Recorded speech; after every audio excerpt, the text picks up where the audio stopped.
বাংলাদেশ আল্লাহ তাআলার একটি নিয়ামত, এই বাংলার জমিন আল্লাহ তাআলার বিশেষ নিয়ামত। আর এই বাংলাদেশে এই আল্লাহর দেয়া জমিন, আল্লাহর দেয়া আলো বাতাস, এগুলোর প্রশংসা করণার্থে এদেশে চলবে আল্লাহ তাআলার একমাত্র বিধান, আর কোরআনের বিধান, ইসলামের রাজত্ব।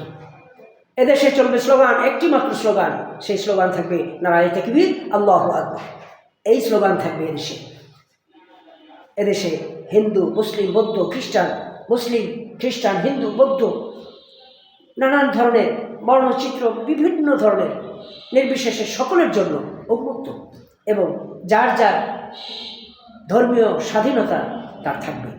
এবং এটাই হলো সাম্যতা, এটাই হলো আল ইসলাম। আর ইসলাম হচ্ছে সেই একমাত্র বটের ছায়া, যে ছায়াতলে এসে সকল মানুষ নিরাপত্তা পাবে, সকল মানুষ নিরাপদে থাকবে, যার যার অধিকার খণ্ডিত হবে না।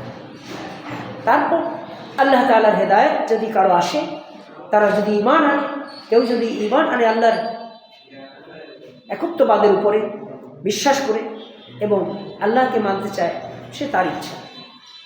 কিন্তু মুসলমান দাবি করে যে অমুসলিমের মতো নাস্তিকতাবাদ পুষবে, সেটা হবে না। এই বাংলার জমিন এটা আমরা হতে দেব না। ফ্যাসিবাদ কোনো মতেই আমরা সাপোর্ট দেব না। ফ্যাসিবাদ মুক্ত করে বাংলাদেশকে অগ্রে নিয়ে যাব ইনশাআল্লাহ। কি বলেন, ঠিক না? এটাই তো হওয়া উচিত মুসলমানদের প্রেরণা।